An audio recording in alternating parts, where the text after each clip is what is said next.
आत्मा की दास्तान में आपका स्वागत है। यहाँ हर कहानी सिर्फ एक कहानी नहीं, बल्कि एक ऐसा रहस्य है जो आपकी नींद उड़ा देगा। अगर दिल कमजोर है, तो आगे बढ़ने से पहले एक बार सोच लीजिए। कहानी है जयपुर के एक पुराने गर्ल्स हॉस्टल की, जिसे शहर वाले रानी निवास के नाम से जानते थे। सन 1977 में बना यह हॉस्टल कभी एक राजपूत परिवार की हवेली हुआ करता था, जिसे बाद में एक कॉलेज ने खरीदकर छात्राओं के रहने के लिए बदल दिया था। लेकिन हवेली की दीवारों में जो कहानियां दबी थीं, वे कभी मिटी नहीं। ये घटना घटी थी दिसंबर की एक ठंडी रात, जब हॉस्टल हमेशा के लिए बंद होने वाला था और वहां सिर्फ एक लड़की बची थी, प्रिया शर्मा।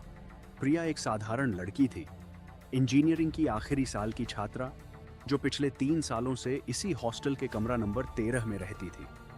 कॉलेज प्रशासन ने ऐलान किया था कि पुरानी इमारत को गिराकर नया हॉस्टल बनाया जाएगा, इसलिए सभी छात्राओं को 2 दिन के भीतर कमरे खाली करने थे। बाकी सभी लड़कियां वो जा चुकी थीं, लेकिन प्रिया की ट्रेन अगली सुबह 6 बजे थी, इसलिए वार्डन आंटी ने उसे आखिरी रात रुकने की इजाज़त दे दी थी।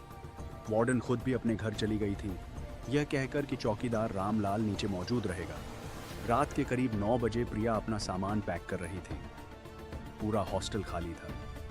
गलियारों में सिर्फ उसके कदमों की आवाज़ गूंजती थी। हर कमरे का दरवाज़ा खुला पड़ा था।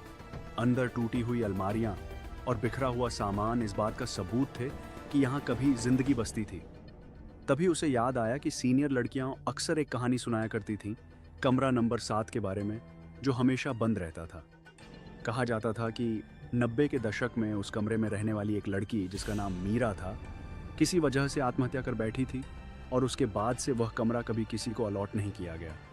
प्रिया ने इस कहानी पर कभी ज़्यादा ध्यान नहीं दिया था, लेकिन आज रात इस सुनसान इमारत में अकेले बैठे हुए वह कहानी उसके जहन में बार बार घूम रही थी। उसने सोचा, चलो एक बार देख ही लेती हूँ, खैर आज आखिरी मौका है।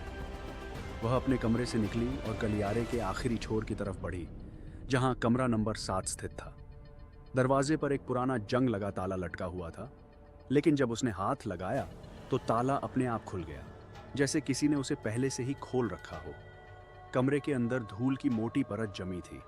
एक टूटा हुआ पलंग कोने में पड़ा था और दीवार पर एक पुराना आईना टंगा था, जिस पर सालों की गर्द जमी हुई थी। प्रिया ने अपने फ़ोन की टॉर्च जलाई और अंदर कदम रखा।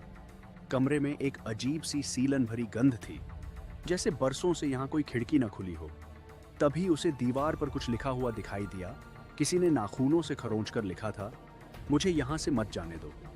प्रिया की रीढ़ की हड्डी में एक सिहरन दौड़ गई, लेकिन उसने खुद को समझाया कि यह बस किसी की शरारत होगी। वह वापस मुड़ने ही वाली थी कि उसे आईने में कुछ हलचल दिखी। उसने पलट कर देखा, कमरा खाली था, लेकिन जब उसने फिर से आईने की तरफ देखा तो उसे साफ महसूस हुआ कि आईने में उसके पीछे कोई खड़ा है। एक धुंधली सी आकृति, सफ़ेद कपड़ों में, बाल चेहरे पर बिखरे हुए। प्रिया चीख के साथ पीछे मुड़ी, लेकिन वहां कुछ नहीं था। दिल जोरों से धड़क रहा था। उसने तय किया कि अब बहुत हो गया और तेज कदमों से कमरे से बाहर निकल गई। दरवाज़ा बंद करना भी भूल गई। अपने कमरे में वापस आकर उसने दरवाज़ा बंद किया और बिस्तर पर बैठ गई। खुद को शांत करने की कोशिश करने लगी। शायद थकान की वजह से दिमाग अभ्रम पैदा कर रहा था। उसने खुद को यही समझाया।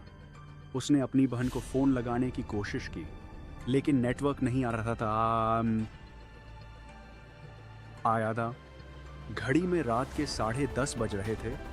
तभी उसे गलियारे से कदमों की आहट सुनाई दी, धीमी, घसीटती हुई, जैसे कोई नंगे पैर फर्श पर चल रहा हो। प्रिया ने सांस रोक ली। आहट उसके दरवाजे के ठीक बाहर आकर रुक गई। कुछ पलों तक सन्नाटा रहा। फिर दरवाजे के नीचे की दरार से एक परछाई गुजरती हुई दिखी, जैसे कोई बाहर खड़ा उसे देख रहा हो। प्रिया ने हिम्मत करके पूछा, कौन है? कोई जवाब नहीं आया।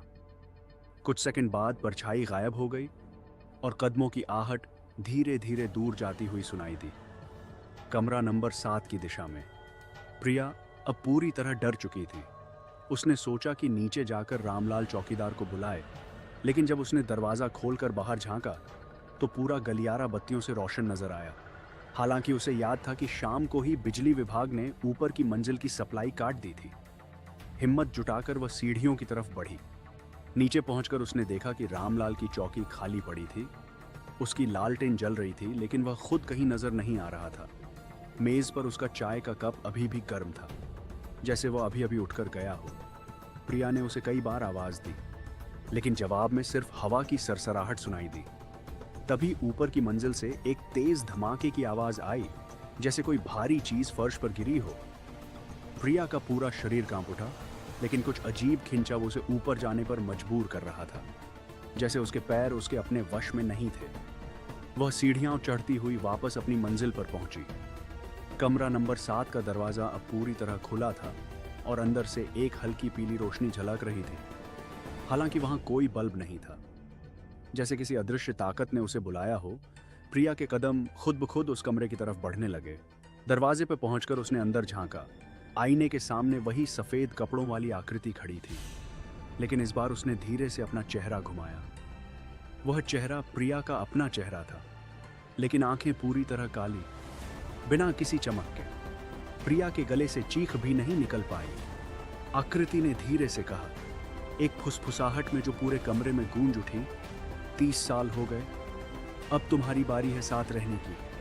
प्रिया पीछे की तरफ भागी, गलियारे से होते हुए सीढ़ियों तक पहुंची, लेकिन जितना वह भागती, गलियारा उतना ही लंबा होता जाता।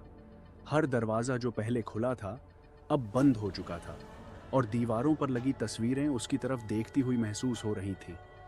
पीछे से वही घसीटते हुए कदमों की आवाज करीब आती जा रही थी। आखिरकार हाँफते हुए वह मुख्य द्वार तक पहुंची, दरवाजा खोला और बाहर सड़क पर दौड़ पड़ी। ठंडी रात की हवा उसके चेहरे से टकराई और अचानक सब कुछ शांत हो गया, जैसे कोई सपना टूट गया हो।